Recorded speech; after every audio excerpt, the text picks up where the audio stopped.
Sa bayan ng Calabanga, may isang lumang bahay na matagal ng pinaniniwalaang sinumpa. Ang mga kwento tungkol sa bahay na ito ay nagpasalin-salin na sa bawat henerasyon at bawat isa ay may kani-kaniyang bersyon ng mga pangyayari. Ang bahay na ito, na matatagpuan sa gilid ng kagubatan, ay may mga pabalik-balik na kwento ng mga hindi may paliwanag na pangyayari. Ang mga puno sa paligid nito ay tila nagbabantay at ang mga ibon ay bihirang makita sa lugar na iyon. Ang mga luma at nawawalang pamilya na doon ay hindi na nakabalik pa at ang ilan sa mga taga-baryo ay naniniwala na ang bahay ay may sarili nitong lihim. Ang mga larawan ng mga pamilyang ito ay nananatiling nakasabit sa mga dingding, tila nagbabantay sa bawat sulok ng bahay. Isang gabi ng tag-init, 3 kabataan, si Marco, Ana at Luis, ang nagpasya na suriin ang bahay. Matagal na nilang naririnig ang mga kwento mula sa kanilang mga magulang at mga lolo't lola at ang kanilang kuryosidad ay hindi na mapigilan. Sinasabi nilang matagal ng kwento ang tungkol sa mga espiritu at sumpa ng bahay, kaya't nagkaroon sila ng kuryosidad. Bawat isa sa kanila ay may sariling teorya kung ano ang maaring nasa loob ng bahay at ang kanilang mga bulong ay puno ng takot at excitement. Nang buksan nila ang matandang pintuan, sumalubong sa kanila ang amoy ng lumang kahoy at amag. Ang pintuan ay tila hindi na nagalaw ng maraming taon at ang bawat paggalaw nito ay nagdudulot ng malakas na ingay. Ang loob ng bahay ay puno ng mga alikabok at mga cobweb at ang mga dingding ay puno ng mga lumang litrato ng mga hindi kilalang tao. Ang mga kasangkapan ay tila iniwan na lang basta at ang bawat sulok ay puno ng mga alaala ng nakaraan. Habang nag-iikot sila sa loob, isang malakas na tunog ang narinig mula sa itaas.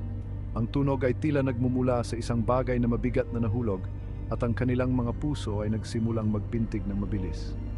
Baka may mga daga lang, sabi ni Marco, ngunit ramdam nilang hindi ito normal.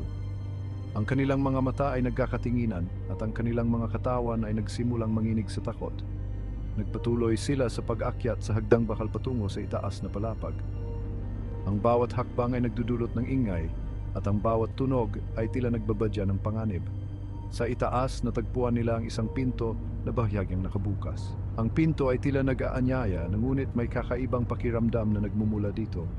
Nag-atubili man, binuksan nila ito at nahanap ang isang maliit na silid na puno ng mga lumang kasangkapan at isang malaking salamin sa gitna. Ang mga kasangkapan ay tila hindi na nagalaw ng maraming taon at ang salamin ay tila may sariling buhay. Ang salamin ay may kakaibang kislap na tila naglalaman ng lihim. Ang bawat pagtingin nila dito ay tila nagdadala ng mga alaala ng nakaraan at ang kanilang mga mukha ay nagiging malabo sa refleksyon. Biglang may narinig silang mga malalakas na tunog, parang mga yapak ng tao na naglalakad sa paligid nila. Ang tunog ay tila nagmumula sa lahat ng direksyon at ang kanilang mga puso ay nagsimulang magpintig ng mabilis. Ang lamig ng hangin ay nagbukas ng mga kahon sa paligid at ang mga kasangkapan ay nag-uumpugan. Ang bawat galaw ng hangin ay tila may dalang mensahe at ang kanilang mga katawan ay nagsimulang manginig sa takot.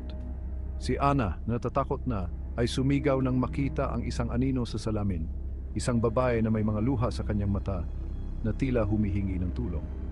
Ang kanyang mga mata ay puno ng kalungkutan at ang kanyang mukha ay puno ng pighati.